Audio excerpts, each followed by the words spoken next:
Module 3, Group Health Plan Structures. A wide variety of health plan structures and care delivery systems have evolved over the decades since employers decided to offer health benefits to their workers, and as the rising cost of these benefits has made employers' continued support a challenge. Module 3 presents a chronological summary of the features of plan designs found in employee benefits programs, from conventional fee-for-service plans to managed care plans to high-deductible health plans. The assignment examines the terms, provisions, limitations, and exclusions of the various plans and also highlight how some of these provisions have been impacted by the Patient Protection and Affordable Care Act, or ACA. The module concludes with a discussion on traditional payment methods used in healthcare and new ones being promoted by the ACA. Learning Objective 1. Summarize the evolution and structure of the various employer-sponsored health plans. The key terms or concepts are traditional indemnity plans, managed care concept, health maintenance organization, HMO plans, preferred provider organization, PPO plans, point of service, POS plans, high deductible health plans, or HDHP. Content knowledge review. Describe the basic features of indemnity plans. This is 1.1. You can find this on text page 227. The first employment-based medical plans covered catastrophic losses, primarily inpatient hospital expenses, and later added outpatient, diagnostic, and physician services coverage. These early programs and their successors are known as indemnity plans. They are also called traditional, fee-for-service, or conventional plans. They pay a percentage of the cost of treatment, as much as 100% for emergency preventative care and 80% for most other services, and do not require insureds to obtain permissions from their physicians to access specialty or diagnostic services. 1.2. Define the concept of managed care. Text page 227. The concept of managed care is wherein insurance carriers have a role in steering health services and care while prepaying some portion of healthcare services.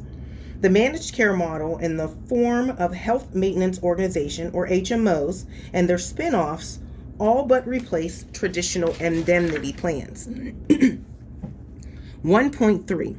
What are the common types of employer-sponsored health plans offered as a sole plan or as one of several plan options? Text page 228 through 229. Common types of employer-sponsored health plans offered as a sole plan or as one of several plan options include A, an HMO plan, B, a preferred provider organization plan or a PPO, C, a point of service plan or a POS, a high deductible health plan linked to a tax-advantaged individual savings account, which is D, and then the high deductible health plan is a HDHP. 1.4.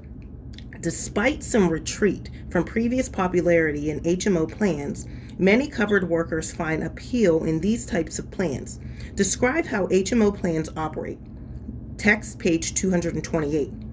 An HMO plan requires an individual to select a primary care physician from a network of providers. The PCP is responsible for managing the individual's care, and in the event the required care is beyond the PCP's scope of knowledge, training, then the PCP is empowered to authorize, via referrals, access to additional or specialty care.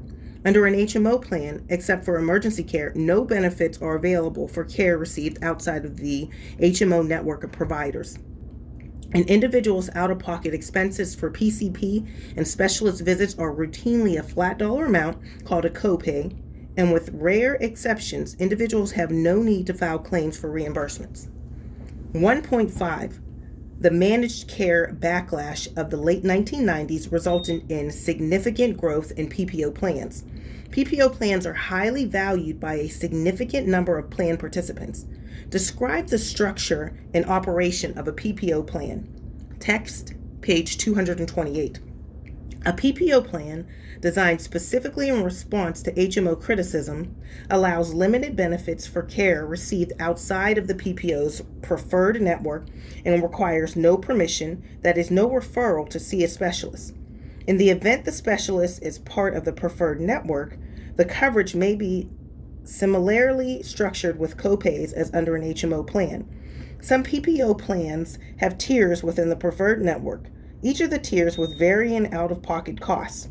For care received outside of the network, out-of-pocket costs can be significantly higher than those estimated by a member due to higher cost-sharing rates, coinsurance rates, and quite often to the member's poor comprehension of how particular benefits are determined. 1.6. A POS plan is a managed care plan that combines characteristics of an HMO and PPO plans. Describe how POS plans are a hybrid of HMO and PPO plans.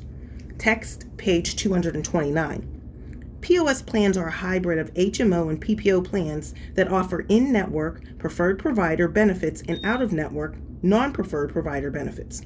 The individual may need to select a PCP to obtain referrals for in-network specialty care or other services. The out-of-pocket expenses for the network providers are copays, similar but perhaps slightly higher to those of HMO plans, and there is no need to file a claim for reimbursement. For out-of-network providers, the out-of-pocket expenses are not a flat dollar amount, but rather a percentage. 40% is common for many plans of the insurer's designated prevailing fees. 1.7. Explain why it is difficult to compare PPO and POS plans. Text, page 229. Drawing a sharp comparison between PPO and POS plans is difficult because of the wide variations and overlaps between the two plans, designs, features, and provider payment methodologies. Nevertheless, possible differences include a primary care provider requirement for a POS, but not by a PPO. Lower copay amounts for preferred care in a POS than in a PPO, and a smaller network of providers to choose from in a POS than in a PPO. These dissimilarities can be present in an employee benefits program between plan options offered by the same insurance carrier or different carriers. Many firms now offer HDHPs and tax-advantaged personal savings accounts, which are sometimes referred to as consumer-directed health plans. Describe the rationale for HDHPs with personal savings options and the operating features of these plans. Text, page 229. An HDHP provides catastrophic insurance. It trades lower premium costs for a higher deductible by paying benefits after the insured has incurred considerable out-of-pocket expenses for covered medical services. The premise of HDHPs is that if participants have a greater financial stake in their healthcare decisions, they will be better consumers of healthcare. Thus, an HDHP puts individuals at risk for a large deductible, sets mechanisms for them to prudently manage expenses, and offers the possibility of accumulating health care savings in a tax-advantaged personal account. The account linked to a HDHP must meet regulatory requirements to receive favorable tax treatment, and the type of account that is used dictates whether employer or employee contributions, or both, may be made to fund the personal account. Learning objective 2. Define tax-advantaged personal accounts linked to employer health plans. Key terms or concepts: flexible spending accounts, health reimbursement accounts, health savings accounts, and qualified medical expenses. Content knowledge review. 2.1. What are the 3 types of savings options that are coupled with HDHPs? Text, page 229. Tax-advantaged personal savings accounts allow individuals to pay for medical expenses not covered by their health plans, among which are copays, coinsurance, and deductibles. There are 3 main types of such accounts, with varying eligibility, contribution, and distribution rules: flexible spending accounts, health reimbursement accounts, and health savings accounts. 2.2. Describe the characteristics of FSAs, HRAs, and HSAs, respectively. Text, page 229 through 230. FSAs are offered with all kinds of medical plan options by allowing individuals before the start of a plan year to elect a certain amount to be deducted on a pre-tax basis from their paycheck. Deductions may not exceed the IRS limit. These deductions are then available throughout the year to pay for IRS-qualified medical expenses such as prescriptions, office visits, dental exams, and out-of-pocket medical expenses. There are restrictions with regard to money not spent at the end of the plan year, and some unspent monies may be forfeited. Individuals can enroll in an FSA regardless of their health plan insurance, and employers may also make contributions to this account. HRAs are employer-funded accounts established to pay healthcare expenses as determined by the employer from the IRS qualified listing. Employers are not required by law to roll over unused contributions from one year to another and typically do not do so. HSAs are the newest tax advantage option and are coupled with high deductible health plans. These accounts are owned by the employee and funded with tax-free contributions made either by the employee, the employer, or both. Unused contributions from these accounts can be rolled over from year to year, and in the event the employee retires or changes jobs, the monies are available for future use, even if the individual is no longer enrolled in a high-deductible health plan. However, there are penalties for money used for non-medical expenses before age 65. At age 65, withdrawals made for non-medical expenses are only subject to ordinary income taxes. Learning objective number 3. Describe the element of group health plans. Key terms or concepts: deductibles, coinsurance, copay, out-of-pocket expenses, primary care physicians referrals, preferred and non-preferred networks. Content check review. 3.1. Define the following terms. Text page 230 through 231. A. Deductibles. The amount paid by individuals during a plan year before a health insurance plan begins to pay for certain services. For example, if a plan's deductible is $400, the plan will not pay anything until the individual has met their $400 deductible for covered health care services subject to the deductible. The deductible may not apply to all services. Preventive care services are typically not subject to a deductible. B. Coinsurance. The individual member's share of the cost of a covered health care service, calculated as a percentage, for example, 20% of the allowed amount for the service. The individual pays the coinsurance amount plus any deductible they may owe. For example, if the health insurance plan's allowed amount for an office visit is $200 and the individual has met their deductible, their coinsurance payment of 20% would be $40. However, if the individual still has to meet $40 of their deductible, then their out-of-pocket cost is $72. $40 deductible plus 20% of $160, which is $32. The health insurance plan pays the rest of the allowed amount, in this example, $128. C. Copayment or copay. A fixed amount, for example, $40, the individual pays for a covered health care service, usually at the time of the service. The amount can vary by the type of covered health care service. D. Primary care physician. A PCP manages the care for individuals enrolled in an HMO, PPO, or POS plan and is usually a general, family, or internal medicine doctor, internist. Women may have obstetrician, gynecologist, OBGYN, in addition to a general primary care provider, and children may have a pediatrician. E. Referral. An authorization or prior approval from a primary care provider to receive medical care from another provider, most often a specialist. Examples of when a referral is needed include seeing a cardiologist, having a special test such as a colonoscopy, and having a non-emergency hospital admission. 3.2. Contrast the differences between an in-network versus an out-of-network provider, a preferred versus a non-preferred provider. This is text page 231. An in-network provider, also known as a preferred provider, has a contract with the individual's health insurance plan to provide services to the member at a discount. Some plans may have a tiered network with varying out-of-pocket expenses for a member. A provider that does not have a contract with a health insurance plan to provide services to its members is an out-of-network provider, also known as a non-preferred provider. When available in a plan, benefits for out-of-network care cost a member considerably more than those in-network. 3.3. What is an out-of-pocket expense maximum? Page 231 in the text. An out-of-pocket expense maximum is the most a member, the individual covered under the plan, pays during a plan year, usually a calendar year, before the health insurer or plan begins to pay 100% of the allowed amount. This limit never includes insurance premiums paid, balance billed charges, or expenses for care services not covered by the health plan. 3.4.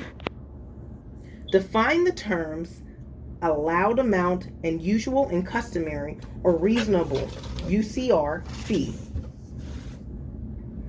Text page 231. The allowed amount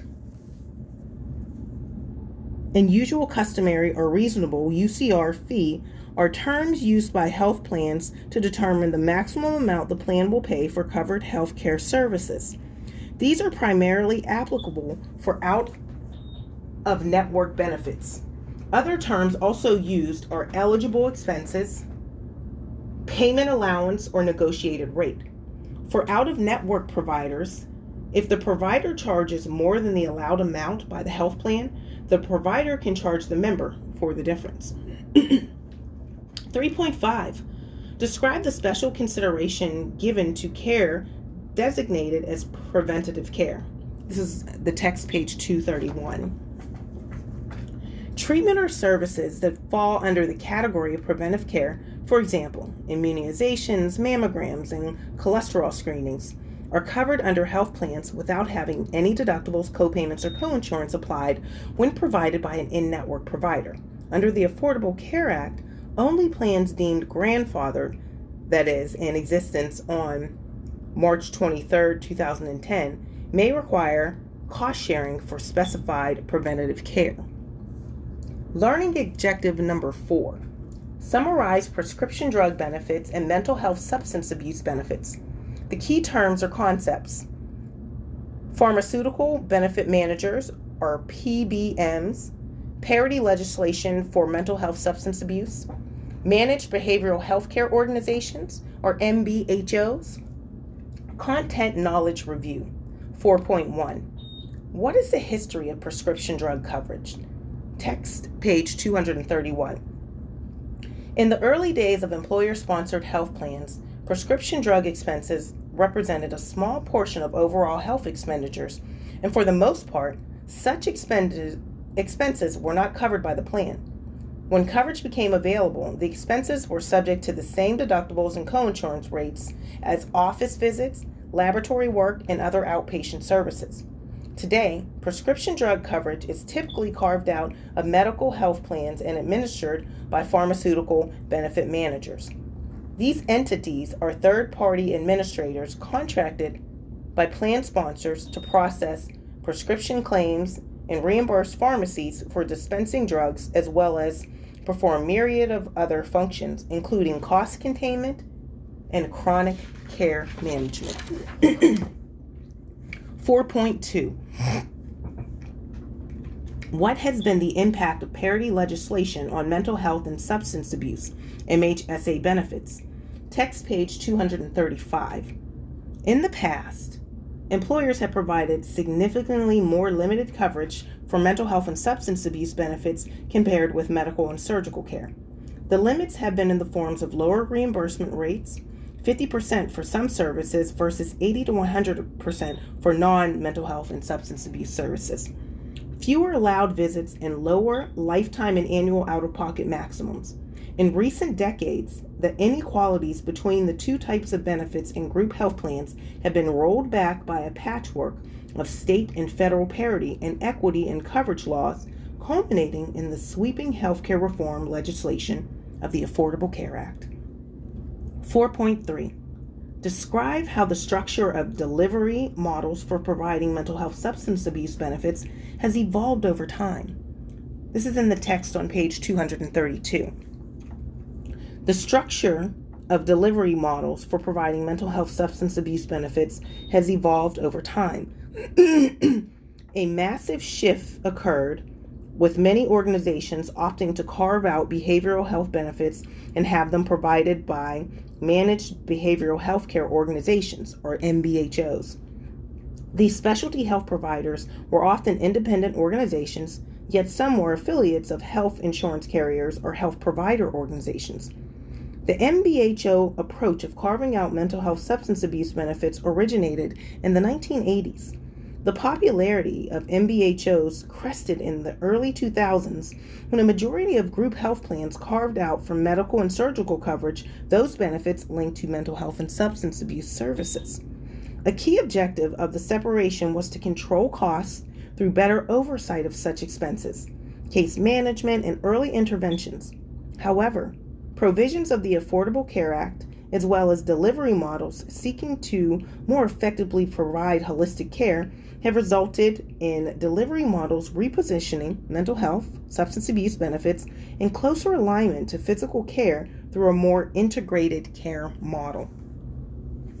Learning objective number 5. Describe healthcare reform of the Patient Protection and Affordable Care Act and other more recent legislative changes. Key terms or concepts: healthcare coverage and insurance reform, payer pay mandate, mandatory coverage for essential benefits, capping out of pocket maximums and prohibition against lifetime maximums, expansion of preventative services, No Surprises Act protections, gag clauses, restrictions. Content knowledge review. 5.1. What healthcare coverage and insurance reforms were enacted by the Patient Protection and Affordable Care Act, or ACA? This is in the text on page 232. Key major reforms enacted by the Affordable Care Act include: A. Expansion of eligibility for medical benefits under the federal government's program for low-income, financially needy individuals. B. Prohibition against denial of insurance benefits for physical or mental illnesses or conditions that existed before coverage began. C. Restriction on variation in premium rates by insurers and tax credit subsidies for low-income individuals purchasing individual coverage. D. Establishment of marketplace exchanges to make available standardized medical plans. And E. Group health insurance mandates having direct and indirect impact on employer-sponsored health plans. 5.2. Summarize ACA's requirements that impact employers sponsoring group health plans. This is in the text on page 232. Major ACA requirements that impact employers sponsoring group health plans are: A. Payer pay rules requiring medium and large employers to offer health insurance to ACA-defined full-time employees or pay a penalty. B. The establishment of a list of essential health benefits. C. The elimination of lifetime maximums and the capping of out-of-pocket maximums. D. The expansion of coverage for preventative services. D. Temporary tax subsidies to small employers that offer group health. And E. New administrative and reporting requirements. 5.3. Describe how coverage for preventive services has been explained by the ACA. This is in your text on page 232. Under the ACA, coverage for services such as mammograms and colonoscopies must be provided by group health plans subject to the Affordable Care Act mandates without charging a deductible, copayment, or coinsurance. 5.4. Describe the intent of the No Surprises Act and summarize the consumer health protection it institutes. This is the text, page 234. The No Surprises Act includes a comprehensive protections against surprise medical bills. Patients are protected from surprise medical bills sent from an out-of-network provider for emergency services including by air ambulance, although not ground ambulances, and non-emergency services at in-network facilities, unless a patient consents to treatment by an out-of-network provider. Patients treated by an out-of-network provider will only be liable for cost-sharing amounts that apply to in-network services, and providers cannot send bills for any higher amounts. The legislation establishes an arbitration process to resolve payment disputes between insurers and out-of-network providers. The Act also has some protections for temporary continuity of care when a provider changes status from in-network to out-of-network. 5.5. Describe the legislative action that has been taken regarding gag clauses. This is in your text on page 235. Under the legislation, insurers and group health plans are prohibited from entering into agreements with providers, including a network of providers or third-party administrators, that include a gag clause. Gag clauses restrict or prevent insurers from making price or quality information available to patients or other third parties.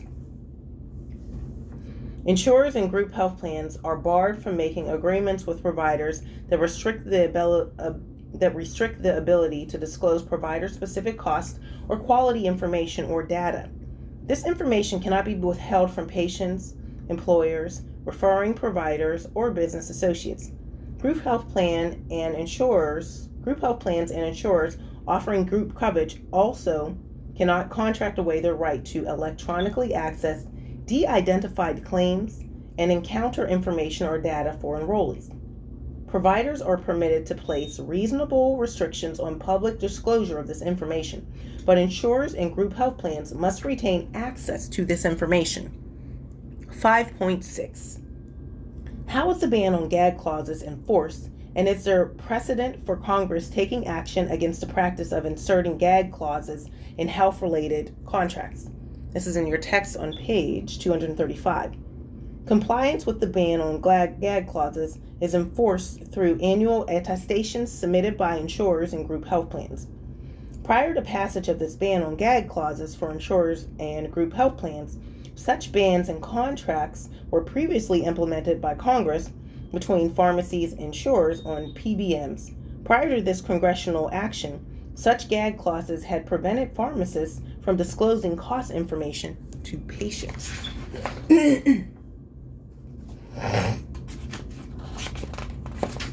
And lastly, Learning Objective 6. Explain the basic reimbursement model for paying healthcare providers. I'm just going to run over here and get my water. Stay with me. Stay with me. The education will continue. All right, guys. So key terms and concepts. Capitation. Contact capitation. Case rates. Bundled payments. Per diem and per visit. Fee for service. Cost reimbursement. Shared savings payment approach. Content knowledge review. 6.1. How do payment methods affect the delivery of healthcare? This is in your text on page 237. Payment methods clearly affect whether, how, and how much care is provided. Examples include hospital length of stay, diagnostic imaging in physician offices, home healthcare visits, coordination among physicians and hospitals, and much more. Financial incentives seem particularly potent in situations of clinical ambiguity, such as diagnostic tests, follow-up visits, and some procedures. 6.2. Discuss the dimensions of the basic payment structure for healthcare providers. Text page 237 through 238. 8 basic payment methods are applicable across all types of healthcare. Each method is defined by the unit of payment: per time, period, beneficiary, recipient, episode, day, service, dollar of cost, or dollar of charges. These methods are more specific than common terms such as capitation, fee for service, global payment, and cost reimbursement.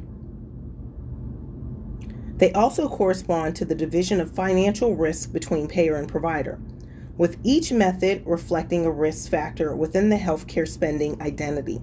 Financial risk gradually shifts from being primarily on providers when payment is per time period to being primarily on payers when payment is per dollar of charges.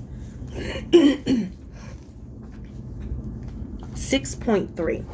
Summarize the basic methods used to reimburse healthcare providers. This is in the text on page 238. The basic methods used to reimburse healthcare providers could be classified into 8 types of payment, and they are: 1. Per time period, common terms being budget and salary, for example, salaried physicians in government hospitals. 2. Per beneficiary, common term being capitation, for example, managed care organizations, payment to a non-employee physician. 3. Per recipient, common term being contact capitation, for example, physician specialist services. 4. Per episode, common terms being case rates, payment per stay, and bundled payment, for example, Medicare's diagnoses-related groups and resource-based relative value scale. 5. Per day, common terms being per diem and per visit, for example, payments for nursing facilities. 6. Per service, common term being fee for service, for example, payments for physician services, dentists, medical equipment and supplies. Separate payments are often made for multiple services per day. 7. Per dollar of cost, common term being cost reimbursement. For example, payments for critical access hospitals, government-owned providers, and nursing facilities. Payers typically pay a percentage of costs as allowed by the payer. 8. Per dollar of charges, common term being percentage of charges. The method of payment can be used for any provider type. It is based on charges as billed by the provider. 6.4. Using examples from Medicare reform payment efforts, explain how changes in payment methods can have sweeping effects. This is your text, page 239. Changes in basic payment methods can have sweeping effects, both good and bad. In the early 1980s, the Medicare inpatient payment method was changed from paying according to hospital costs to paying for diagnostic-related groups. Payment by DRG led to decreased hospital costs, shorter length of stay, reduced growth in Medicare payment, and even increases in hospital margins, the surplus of revenue over costs, as hospitals became more efficient. This payment changes also accelerated the growth in outpatient and post-acute care services, possibly increasing fragmentation of care. In the early 1990s, Medicare moved physician payment from per dollar of charges to per service. The change insulated Medicare from charge inflation, but did not protect it from growth in service volume, but actual and as reported on claim forms. In an 8-year period, Medicare spending per beneficiary for physician services grew more than twice as fast as spending for other services and was driven entirely by growth in volume.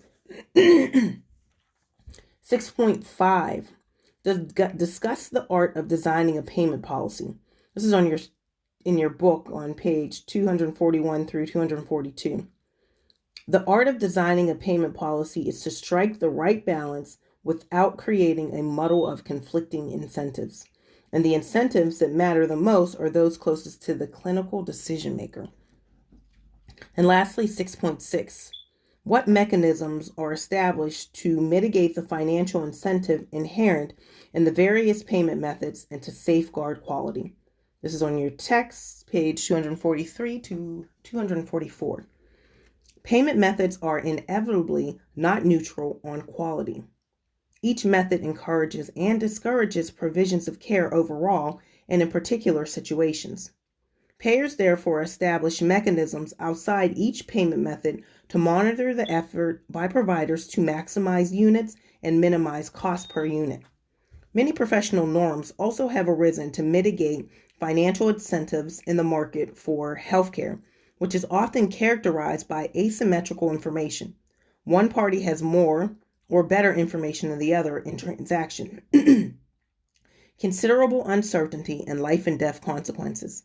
These mechanisms and norms include utilization review, provider profiling and credentialing, public reporting, appeals to professional ethics, licensure and certification, peer review, litigation, and other disciplinary action and prohibitions against self-referrals. The next part of the book for this module, it shows professional enrichment reading. It's a sample medical plan comparison overview. So you can just kind of Google sample medical plan comparisons. And then there's a section here on benefits in action. I think I will make this, I was thinking about making this another module, or not another module, just another video by itself. All right, I'm just looking here. All right, you guys take care. Wendy, you are going to ace this GBA1 exam. Trust me.